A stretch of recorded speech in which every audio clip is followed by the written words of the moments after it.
Good morning. Is this thing working? It sounds like it is. Just let it roll. Good morning and welcome to Speakers Forum. My name is Lee Carter. on I'm one of the three autofocus. members of the Speakers Forum Committee. Our guest Well, it speaker should be today okay. is Professor David Noble from the University of York in Toronto, who, by his own insistence, I might say, has lived what he calls a long and checkered career. He's also taught besides the University of York in Toronto at MIT and Drexel, and served a brief stint as the curator of industrial automation at the Smithsonian. He's published 4 books so far and working currently on a 5th, which he will mostly be talking about today. He's published a book called America by Design, Science, Technology, and the Rise of Corporate Capitalism, Forces of Production, a second book called Social History, Forces of Production, A Social History of Industrial Automation, the third book, A World Without Women, The Christian Clerical Culture of Western Science. He likes these very long titles. And he's recently published a 4th book, which was just published, although it was written some time ago, called Progress Without People. And the title of his talk today is scheduled to be The Masculine Millennium, Myths of Transcendence in Modern Technology. We changed that because we were afraid, including myself, I wouldn't have decided today what that was to be about. So since I had read A World Without Women, we changed this to The Masculine Millennium, the Historical Suppression of Women in Christianity and Science. And he's going to talk about that and modern technology because he's going to talk mostly about the book he's working on now. So let's all give a welcome to Professor David Noble.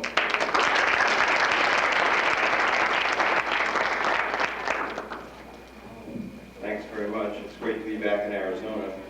I'll be talking a lot about paradise and the recovery to paradise. And for me, coming from Toronto, I feel like I'm in paradise here. I go back to the other world tomorrow morning. And I'm sure a lot of people who come down here think for a while anyway that it's paradise. First, I have a news bulletin. I don't know if you've seen this. Can you see that?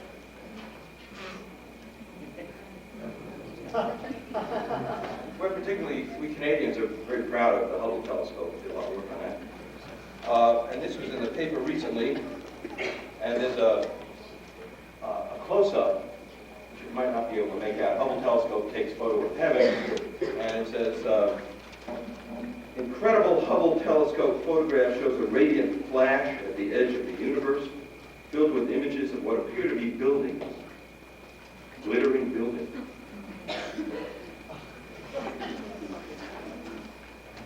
I want to alert you for that. Now I hear laughter, and this is serious business. We tend to dismiss not only newspapers like that, reports like that as marginal. And I think by the time I'm done talking today, maybe you'll have a different sense of that. Because it's not just these sort of flaky newspapers that are making such pronouncements. For example, over just the last year, astrophysicist by the name of Smoot detected some radiation at the edge of the universe and identified it as coming from the Big Bang and the origins of the universe. And he declared, and this was a banner headline in Toronto, we have seen the face of God. Stephen Hawking's, his popular books on brief history of time, he ends it by talking about what we're understanding is the mind of God. Leon Letterman, a physicist, head of the Fermi Laboratory, who was the main promoter of the superconductor super collider, which was, I guess, just quashed by Congress. And he talks about, he and his colleagues talk about recreating the moment of creation. And he just published a book, maybe bound to be a bestseller, called The God Particle. This preoccupation with heaven and God is not limited to the fringe. I notice there's a mass at 12 o'clock next door. People are very much concerned with these issues. I wrote a letter to the New York Times about 8 years ago, another letter among many that they didn't publish. And it it was about a debate that was then raging over the struggle between what they call big science and little science, or big mega technological progress projects and more prosaic activities. And the arguments were, why should we put all this money into these big projects like the superconductor super collider, like the space station, the Human Genome Project, rather than more prosaic but ultimately more fruitful endeavors, more humble activities. And I wrote my letter arguing along these lines, but changing the focus slightly. I said the issue is really not a political question of the allocation of resources to meet social needs rather than the interests of some scientists. The real issue is the separation of church and state. Because all these people on these mega projects are using federal funds, state monies, to pursue what I believe are essentially theological preoccupations.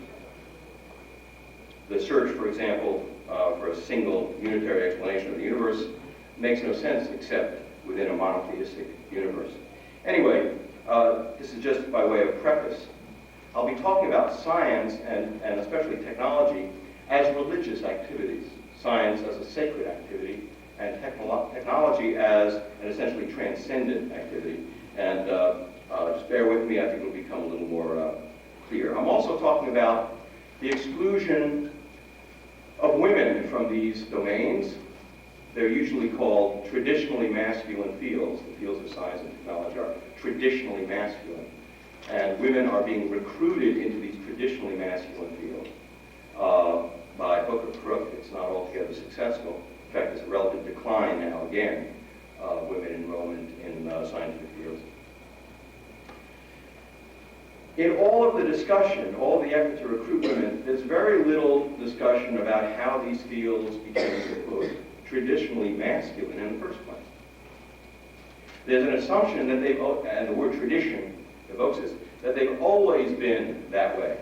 And only now, women are getting in.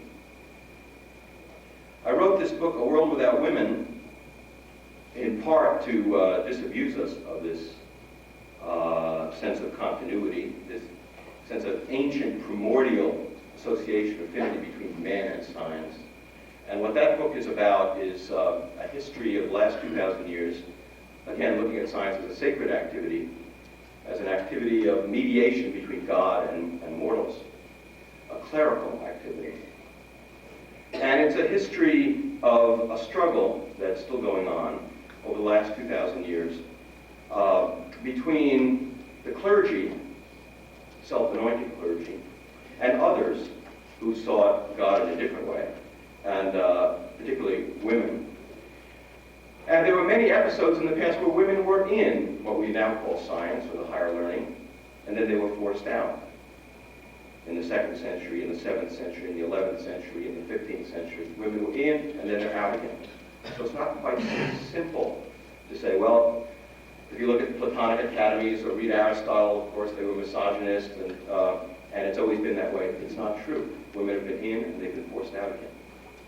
And it should give us pause, because they're in again, and they could be out again.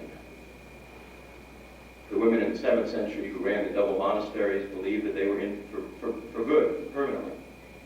2 centuries later, they were gone. Again, in these other periods. Now, what that book is about is the development of what I call a clerical ascetic culture, which is the homosocial culture. And it's the culture of the Latin Church. And for those of you who are Catholic here, you probably know that the celibacy of the priesthood didn't occur until the 2nd millennium of the Latin Church. For the first 1,000 years of the Latin Church, priests were always married, as were bishops. It took 1,000 years to consolidate this world without women, what I call the most exclusive men's club in history. And science grows out of that ecclesiastical culture, and science a continuation of that celibate culture. So that's the thesis of A World Without Women. Today, I'm going to focus on technology, or what used to be called the useful arts. When we talk about technology, just as when we talk about science, we're talking about what has come to be associated with men. That is, technology is male-dominated. Engineering has always been. And it's evocative of masculinity. What do? I'm in engineering. I'm in manufacturing. I'm in production. It's almost macho. That is the assumption of an affinity between maleness, masculinity, and these activities. And again, it's reflected in this notion of traditionally masculine fields. If we look at what we call modern technology, there are three aspects of this phenomenon that I want to focus on. One is this masculine association. Engineering, technology is male-dominated and evocative of masculinity. Second is a pretty exalted activity. That is, those who practice the activity in our culture are accorded a respect. It's a dignified activity. In fact, it's a high-status activity. That is, you don't hang your head in shame and say, oh, I'm a computer scientist. I just walked through your high-tech centers 1 and 2, the jewel in the crown. So it's masculine, it's also elevated, exalted. Okay. Finally, it's, I'm using the word transcendent activity. I'm going to explain what I mean by that. When we think of technology, we think of tomorrow. Technology has a temporality to it. It's dynamic. We don't think of this machine, we think of the next machine.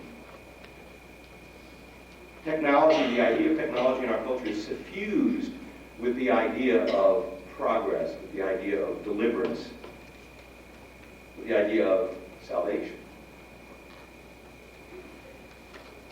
And those who practice it, because of this dynamic notion, are identified, almost by definition, as the vanguard of the species. Again, it's in time. Technology is in time. Okay? And it's transcendent, meaning it transcends the here and now. And that's why we're in love with it. We're not in love with it because of this microphone. Technology, this microphone, this machine. That doesn't inspire awe. Our idea of technology is full of promise, potential, and that defines it. It's in motion. And we can see this if you walk into the tech center, as I just did today. I went through to 3 buildings. One was called the Tech Center. Then I walked across the quad there, and there was something called the High Tech Center. High Tech. Not new tech, not better tech, not different tech, higher tech. Higher. Heaven. Higher. Where are we going? We're going up. High tech is born again. Now, these aspects of modern technology, masculine, exalted, transcendent, are new. Throughout most of human history, and until relatively recently, and in fact, in much of the world today, still, what we call technology, that is, the useful arts, have been as much associated with women as with men. In fact, in the Middle Ages, in the Western Middle Ages, the distaff, that is, women's activity, was emblematic not only of what women did, but of the useful arts and productive activity itself. And women were often used as illustrations, as symbols of the useful arts. So the masculine notion of technology that we take for granted is a relatively recent vintage. Second, technology is exalted. Well, throughout most of human history, and especially in the West, These activities have been disdained as beneath contempt, beneath notice, especially by elites, especially by elite men, historians, philosophers, etc. This was the work of slaves because it involved manual labor. It was the work of subordinate men, and of course it was the work of women. So you read in vain for serious and appreciative commentaries on this activity until relatively recent, that is the 18th and 19th century, or stretching it John Locke in the later theory of value. But again, the exaltation of what we now call technology is very new. It was always disdained.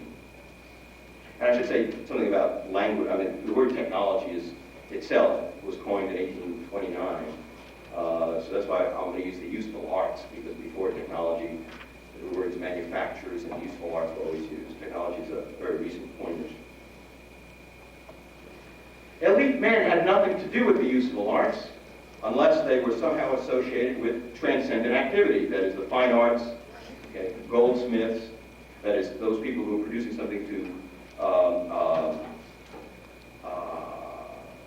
something ornate for religious worship or something like that. That is the association with transcendent activity.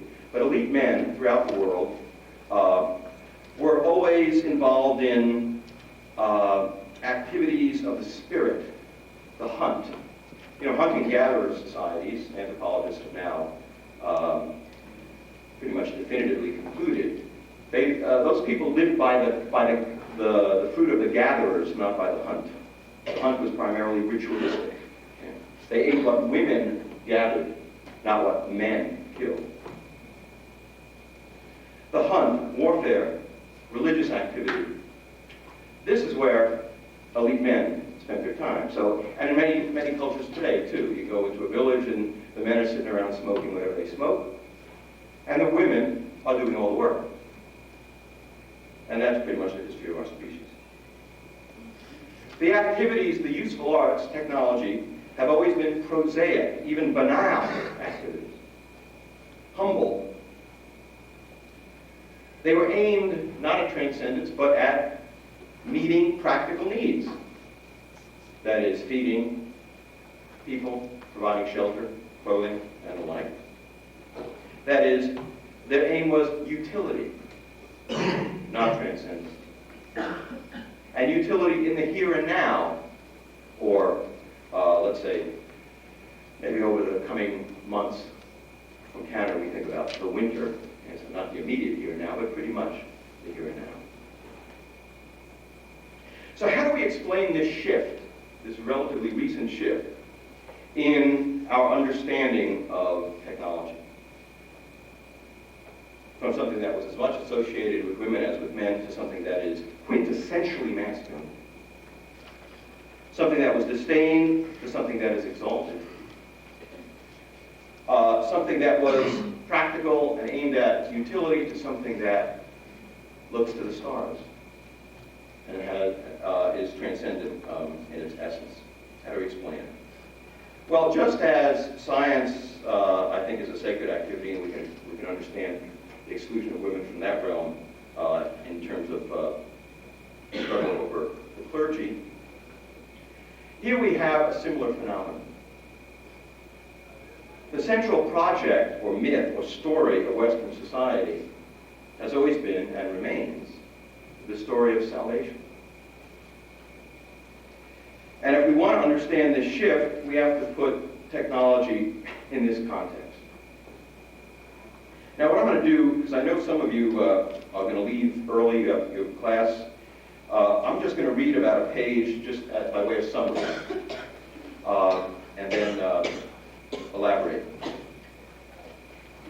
What we call modern technology, it seems to us, is a no-nonsense, nuts and bolts affair.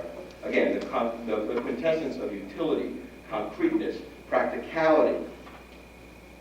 But as I'll suggest, dreams lie at the roots of this earnest enterprise, and fancy fills its core. For the search for utility and the pursuit of power and profit have always quickened the advance of technology, the true inspiration sprang from elsewhere, in the religious rapture of revelation and salvation, in fevered flight from the weight of mortality, and in a peculiarly masculine spirit of transcendence. Now, if we look at modern technology, let me give you just a few examples. You probably know these examples, or some of them. You know, we talk about space exploration, something our society has been obsessed with in the last 5 decades or so. Wernher von Braun, the Nazi who became the father of the American space program, wrote endlessly. He was a born-again Christian, converted in Texas, and wrote endlessly about the religious inspiration in his work. Said Wernher von Braun, "The greatest book of physics I ever read was the Bible." People don't make these associations. When Apollo 8 circled the moon for the first time, the astronauts, and supposedly in an impromptu way, wasn't programming, began to read from Genesis, in the beginning. Sober, practical engineers spontaneously take turns reading Genesis. When Apollo 11 landed on the moon, and those of you who can remember that, and the module lands on the surface of the moon and just sits there for a while before Neil Armstrong alights onto the surface of the moon, and there was this time where the commentators had to make up a lot of time. It was like halftime, because nothing was happening, just sitting there. What were they doing in there? They were saying Mass. Each of those Christians had brought from their churches the chalice or what have you, so they could do their religious devotion. We see it in artificial intelligence. There's a new book out called Artificial Intelligence, AI, The Tumultuous Years by Daniel Crevier. It's a history of artificial intelligence, very sober chronicle of the history of the discipline. And he himself is a practitioner of AI. And right in the middle of the book is a chapter called AI and Religion. And what is it about? It's an argument that artificial intelligence, which by definition has to have a material form because the intelligence is in a machine, a computer, that is compatible with the Christian idea of resurrection. And he quotes from Scripture to emphasize that the resurrection of the soul can have bodily form, that is, material form. And you go, what is this about? I thought this was a book about artificial intelligence. Hans Moravec, one of the gurus of artificial intelligence from Carnegie Mellon, has been writing now for a long time about downloading our minds into machines so that we can achieve immortality. Again, transcend the limits of the flesh. Now, the thesis is this: the emergence of modern technology in Western Europe, and that's where it really took off as nowhere else in the world as a sustained development, reflected an unprecedented revolution in the masculine identity of elite men. As I said, elite men have always identified themselves with transcendent activities rather than mundane material affairs. The grand project of modern technology arose when the masculine spirit of transcendence came to inform these heretofore lowly and feminine labors. When the unsung tasks and toil of the plow, the distaff, and the workbench became ideologically invested with a new meaning, a new value, which rendered them worthy vehicles of elite masculine identity and hence of earnest attention and development. So the elevation, the exaltation of the useful arts reflected their new spiritual significance. Now, the central impulse behind this was millenarianism. That wasn't the only one. There were others. One other I'll talk about for a second is monasticism. A According to the millenarian vision, early Christian eschatology was revived, and people sought salvation not in an ecclesiastical imperium, not in the church, but in the active fulfillment of biblical prophecy. This new outlook, which takes off in the High Middle Ages, offered guidance to the past and the millennial future, gave elite men an unprecedented and exclusive role in human history, and identified the development of the productive arts as a sign of and necessary preparation for the end of the world and the advent of paradise. The manuals for this millennial project were the prophetic books of the Old and New Testament, in particular the books of Daniel, the Old Testament, and the book of Revelation in the New. The prophets held out the promise exclusively to an elite corps of male saints. A promise of the recovery of lost perfection. And they also gave some guidance as to how it might be recovered. In this context, the development of the useful arts took on a new meaning. First, it was preparation for the millennium. I'll explain what that means in a minute. Second, it was a sign of the coming of the millennium. Book of Daniel prophesies that knowledge will be increased. That's a sign that the millennium is at hand. And third, it's a means, an active means of recovering lost perfection.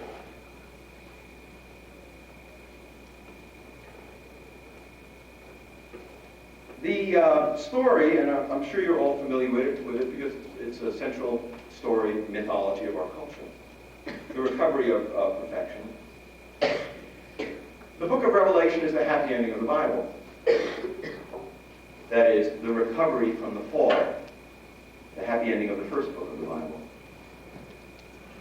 The restoration, the reinstauration of paradise. The recovery of divine likeness, the recovery of our collaboration with the Creator. But it's restricted to men, males, quite explicitly. There have been alternative interpretations over the last 2,000 years, but they've been marginalized. The major interpretation is this. Adam was created perfect in God's image. Adam lost that perfection in the fall and gained some dubious disadvantages like death, like the curse of toil. But the prophets tell us, by certain means, we can recover that lost perfection and become again godly, divine. Recover our divine knowledge and with it our divine dominion. Now this story was written by men, and so men got all the good parts in the script. Okay? Women, so the story goes, were never created perfect in the first place. So they had no perfection to restore. Women were the cause of men's loss of perfection. And finally, women remain, I should use the present tense, the perpetual impediment to men's recovery of perfection. Now, out of prophecy, there arose a project and a promise. This promise of perfection, a project of restoration, of recovery, this transcendent mission, which I'm suggesting, became what we call modern technology. Out of the monastic world without women, that is literally a world without women, there arose a new practical need. Practical meaning women did all the work. All of a sudden there were no women around. As the priest said when they were forced to become celibate and give up their families, they didn't say, oh no, we love our wives, don't do that. They said, we'll starve and go naked. We give up our wives. Well, here are the monks. Without women, what do? Oh, we have to do some work. Immediately, they begin to automate. The monks, the Cistercians, who created the Industrial Revolution of the Middle Ages, replacing woman power with water power. And there also emerged a vision of Eden, paradise, before Eve. That's perfection. Paradise, perfection. Eden before Eve. And this mission of recovery of Eden before Eve was carried on by a succession of saints over the years, monks, friars, magi, explorers, scientists, engineers. As never before, elite men devoted their attention and engaged themselves in activities traditionally identified with slaves, peasants, and women, and in the process, heretofore humble acts of production and invention assumed heroic proportions as the modern medium of masculine identity. Women were increasingly displaced from these activities, and the useful arts were transformed from the most worldly of activities into an otherworldly obsession, which it remains today. Now, let me start getting a little historical and give you more of a context. As I said, this begins within the monastery, partially because they're worlds without women, and partially because in the spirit of Benedict of Nursia, the Benedictine order, labor, the manual labor and the useful arts, the crafts, were given a new dignity as a means of penance, primarily, and also as a form of worship. So elite men, and that's what we're talking about, the monks were primarily from the aristocracy, began to become engaged in these lowly activities, and they were invested with a new spiritual meaning. And although by means of this work they became quite wealthy, and in fact, as I said, developed the Industrial Revolution of the Middle Ages, the essence of their activity remained transcendent. We see this in some contemporary works. Theophilus wrote, a monk, a Benedictine monk from Germany, wrote a very famous book on the diverse arts, it's called. It's like the first encyclopedia of technology. And it's very clear the purpose is for the glory of God and for the salvation of the person pursuing the activity. Okay. And oh yeah, after you're cooking, you can eat it. That is, it also has a practical and immediate purpose, a useful purpose, but that's secondary and rarely mentioned. Okay. You have St. Victor, who was the first classifier of knowledge. This is a long tradition of classifying knowledge. He was the first to introduce the lowly arts, what he called the mechanical arts, into the realm of learning knowledge that was classified by philosophers.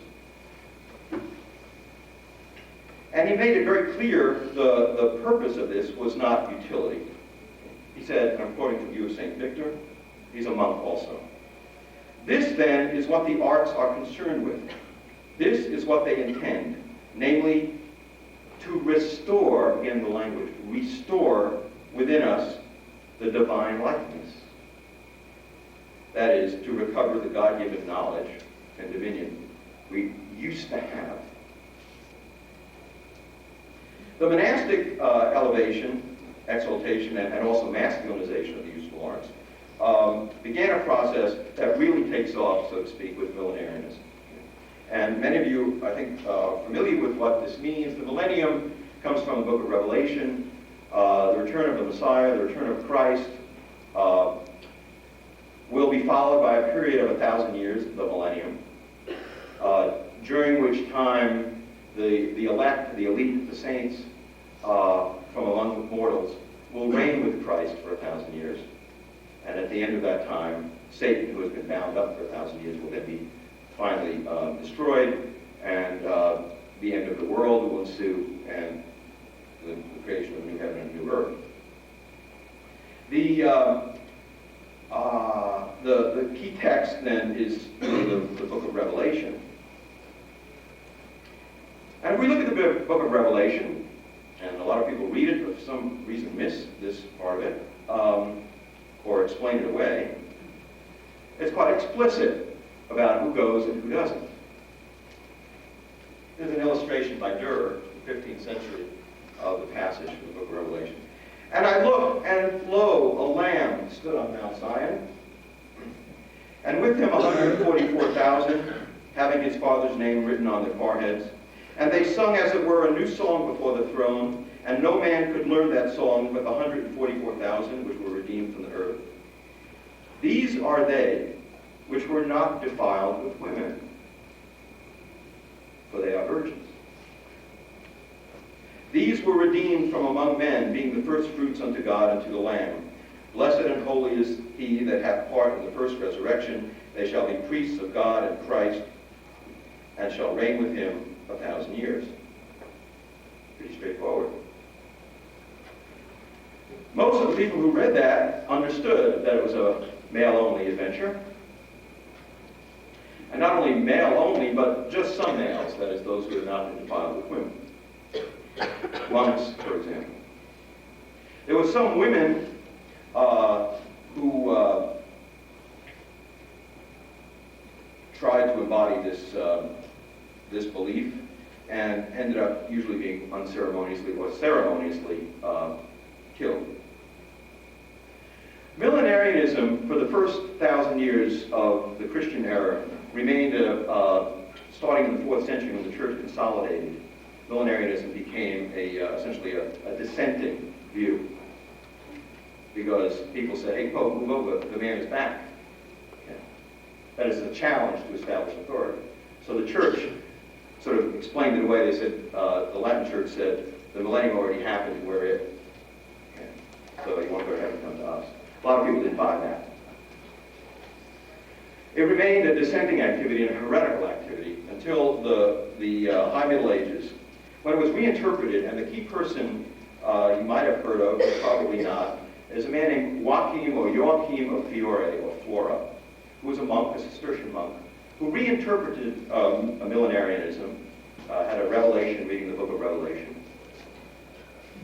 And he ignited the greatest spiritual revolution of the Middle Ages, and in fact it's been called the most influential prophetic system known to Europe until Marxism.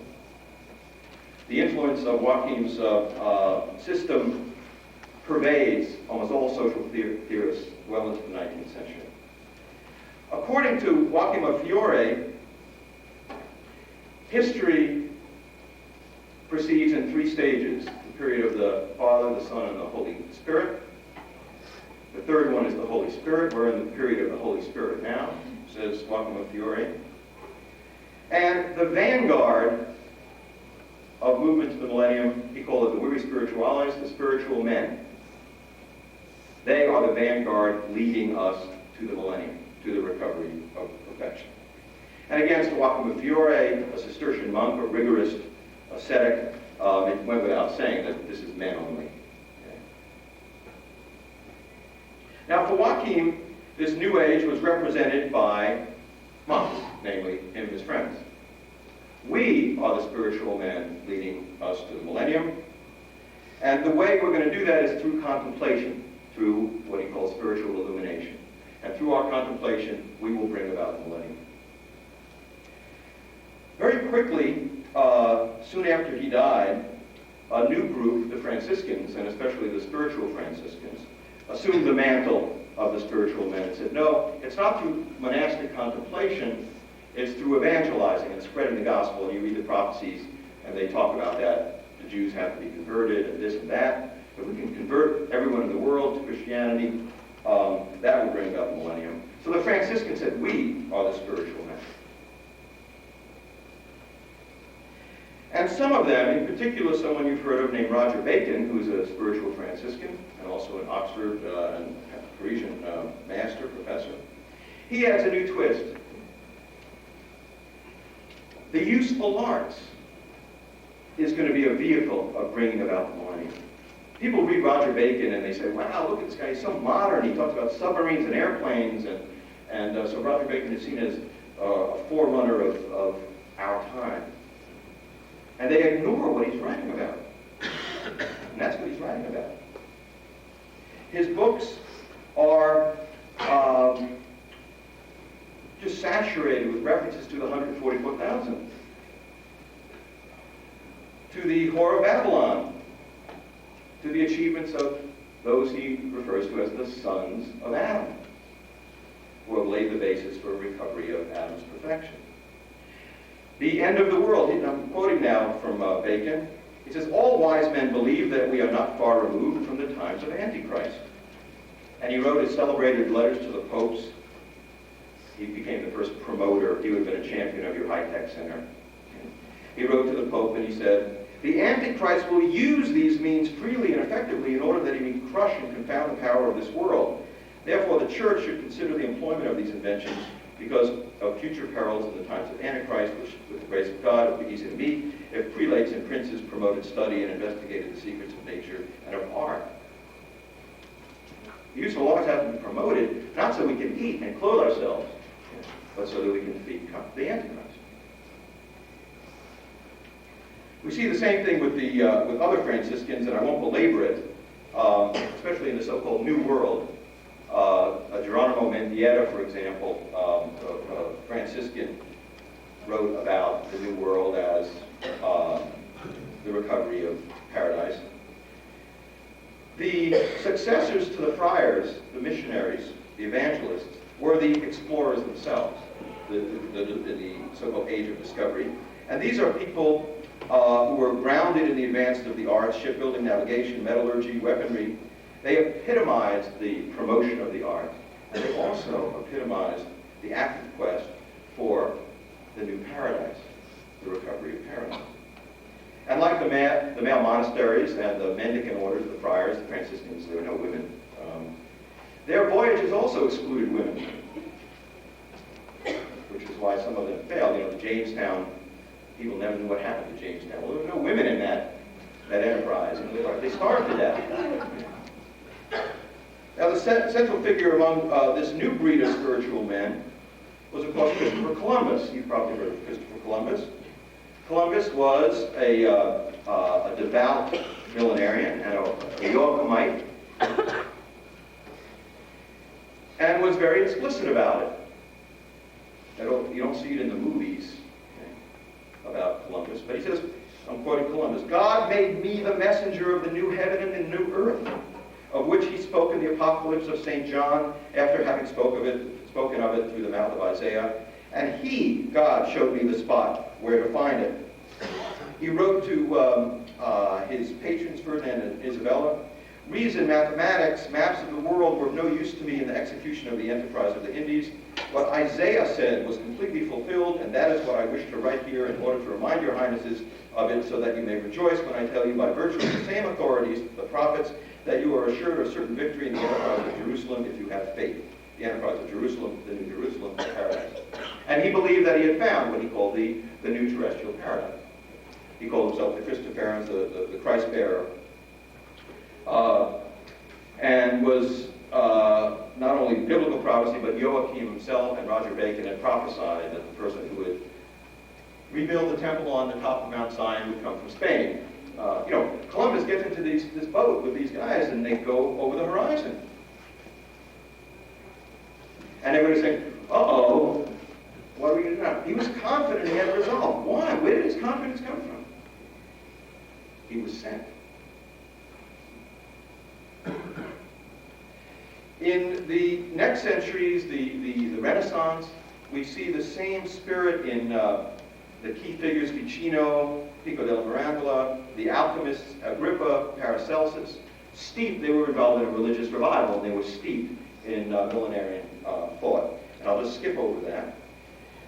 When we get to the emphasizing technology again, when we get to the Reformation, this is where millenarian thought really takes off. The church is split. That's a clear sign that the advent of the millennium is at hand. Luther, Calvin all believed that. And the Antichrist now had changed faces. It wasn't Saladin, now it was the papacy itself.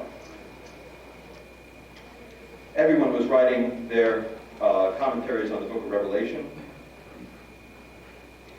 And the Reformation spirit and millenarian spirit fueled all sorts of utopian writings. You heard of Thomas More, but other great utopian writings of Tommaso Campanella, Johann Andre, Jan Comenius.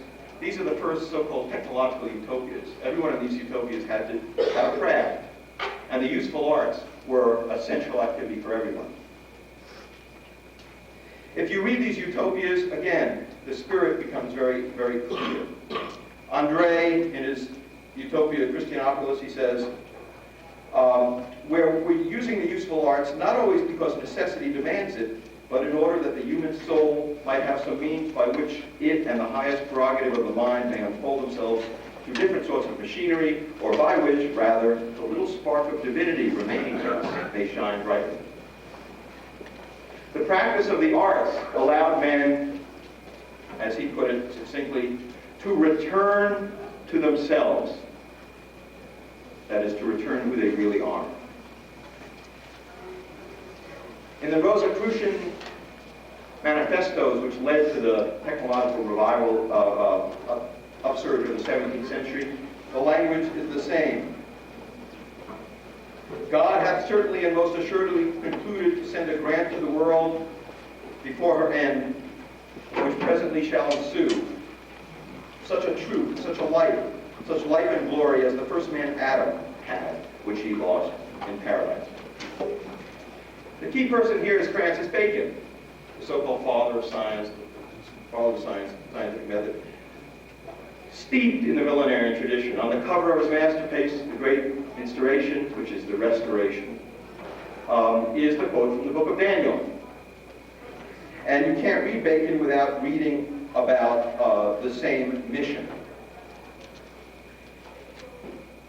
He said, the true practitioner of this new learning is the whole man, much like the spiritual man, and the entrance into the kingdom of man founded on the sciences is not much other than the entrance into the kingdom of heaven, said Francis Bacon. To my understanding, it is not violent to the letter and safe now after the event, so to interpret the prophecy of Daniel, where speaking of the latter times, it is said, many shall pass to and fro, and knowledge shall be increased, etc. Saying, it's clear, this is what's happening. People are sailing the oceans, knowledge is being increased, the millennium's right around the corner. And he said, it is not the pleasure of curiosity, nor the quiet of resolution, nor the raising of the spirit, nor victory of wit, nor faculty of speech, nor lucre of profession, nor ambition of honor or fame, nor enablement for business, that are the true ends of knowledge. Some of these being more worthy than others. But all are inferior and degenerate. It is a restitution and reinvesting of man to the sovereignty and power which he had in his first state of creation. Francis Bacon. Now, he understood the male part of it also. The first first transcript of his masterpiece, The Great Instauration, was entitled, the subtitle was, The Great Restoration of the Power of Man over the Universe. And the title is, The Masculine Birth of Time. If we look at the scientific revolution of the 17th century, we see exactly the same thing. Not only the forerunners, people like Samuel Hartley in England, but the giant figures that you probably have heard of. Robert Boyle, the father of chemistry. Boyle, when he was like 17, 18 years old, decided to devote his life to celibacy. He wasn't a cleric. He was a scientist. And he was a landed gentry. He was an independently wealthy fellow. And he wrote a book called On Seraphic Love, in which he decided to commit himself to God, and science was a form of worship. He worked in something called a laboratory, oratory, a place of prayer. He did most of his experiments on Sunday as a form of worship. Boyle was obsessed with the millennium and believed himself to be one who would, now he's not being defiled with women, he would join with Christ in the immediate future. Again, in the 17th century, many believed that the millennium was at hand. And he said to his friends who were a little worried about this, he said, to those virtuosi who are afraid to quit this world because they fear to lose the delightful philosophical knowledge they have of it, It may be represented that it is likely that as our faculties will in the future blessed state, that is, when we lift off, our faculties will be enlarged and heightened. So also will our knowledge of all things that will continue to be worth it and to contribute to our happiness, blah, blah, blah, blah. And he writes endlessly about becoming one of the saints and recovering divine knowledge. In the beginning of the Royal Society, the people who set up the Royal Society, they talked about creating a masculine philosophy, the masculine arts of knowledge. John Wilkins, one of the founders, that, again, this would be recovery from the fall. The best, most explicit example is a man named Joseph Glanville, one of the leading propagandists for the New Science, and a founding member of the Royal Society. He wrote a book, it's called On the Vanity of Dogmatizing, and the first chapter is entitled, What the Man Was. He's talking about Adam. All the powers and faculties of this copy of the divinity, this medal of God, were as perfect as beauty and harmony in idea. The senses, the soul's windows, were without any spot or opacity. Adam needed no spectacles. The acuteness of his natural optics showed him most of the celestial magnificence without a Galileo's tube. He didn't need a telescope to see the moons of Jupiter. Adam could do it with his naked eye. His naked eyes could reach near as much as the upper world as we with all the advantages of the arts. His knowledge was completely built upon the certain extemporary notice of his comprehensive, unerring faculties. Causes are hid in night and obscurity from us, which were all sun to him. While man knew no sin, he was ignorant of nothing else. With the fall, we lost all this. We lost what Adam knew. But with the advancement of the arts and sciences, we can recover what we used to have. But there's a warning. The advancement of the arts would contribute to at least a partial restoration of our original capabilities. But, quote, the woman in us still prosecutes a deceit like that begun in the garden. And our knowledge promises little so long as our understandings are wedded to an Eve as fatal as the mother of our miseries. Isaac Newton, you probably heard of, the father of physics, modern physics, also led a chaste life, died a virgin. It's hard to detect that with carbon dating, but we have to take his word for it. He spent more of his time throughout his life, not just in his dotage, writing about religious and theological concerns, much more than he wrote about physics. He wrote numerous commentaries on the book of Revelation, the book of Daniel. He wrote a treatise on the end of the world, the day of judgment, and the world to come. He was born on Christmas Day. He believed himself to be a reincarnation of the Messiah. He's worshipped by the Seventh-day Adventists today as a prophet. And he assumed, as one of his associates put it, that he was one of the sons of the resurrection. He seemed to fancy himself soaring through the heavens, which would be filled with a happy throng of saintly companions. Now, if we go into the 18th century and 19th century, and I'll wrap up here, we see the continuation of Freemasons, who were ardent promoters of the arts.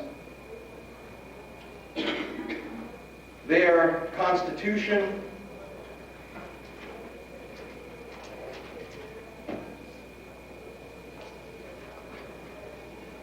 commits allegiance, and I'm quoting now, that is, every member of Freemason Masonic Lodge has to commit to, quote, to Adam, our first parent, singular, created after the image of God, no mention of Eve. And of course, no women were allowed to cross the threshold of the Masonic Lodge, nor were, just like they weren't allowed to cross the threshold of the Cistercian monastery.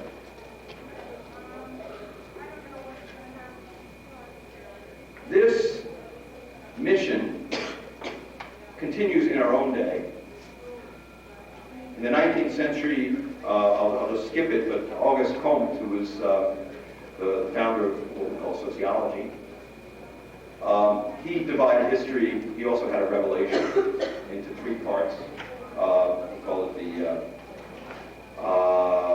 the religious, the metaphysical, and the positive. But later on in life, he invented a new Christian religion, and the whole thing was suffused with a religious devotion. And the new spiritual men were not scientists or monks or friars. They were a new corps of engineers. It was the engineers who would bring about, prepare for, approximate the recovery, the millennium, the return of paradise. And Comte was also very clear that he was only talking about man. And in communication with John Stuart Mill, they wrote they had a lot of correspondence.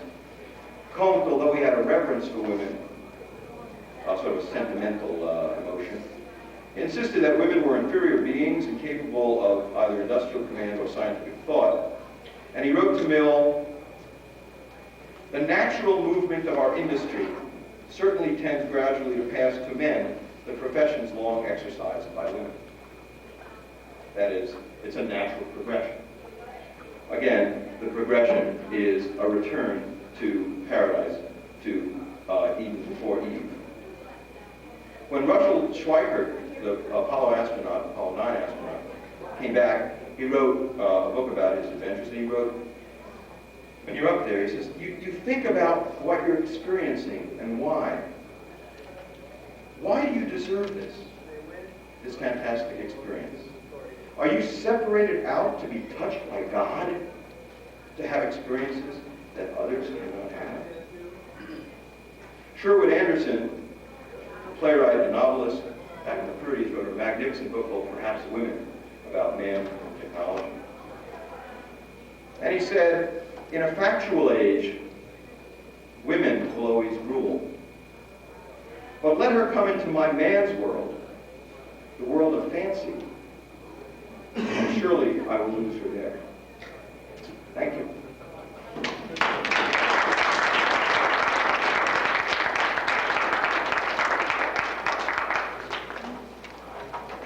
I'd be happy to continue a discussion. I'm free.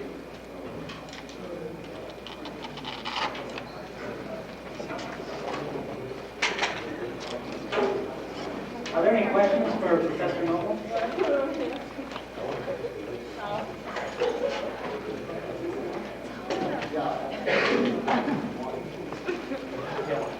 I'm just curious, in the pursuit of technology, science, and development,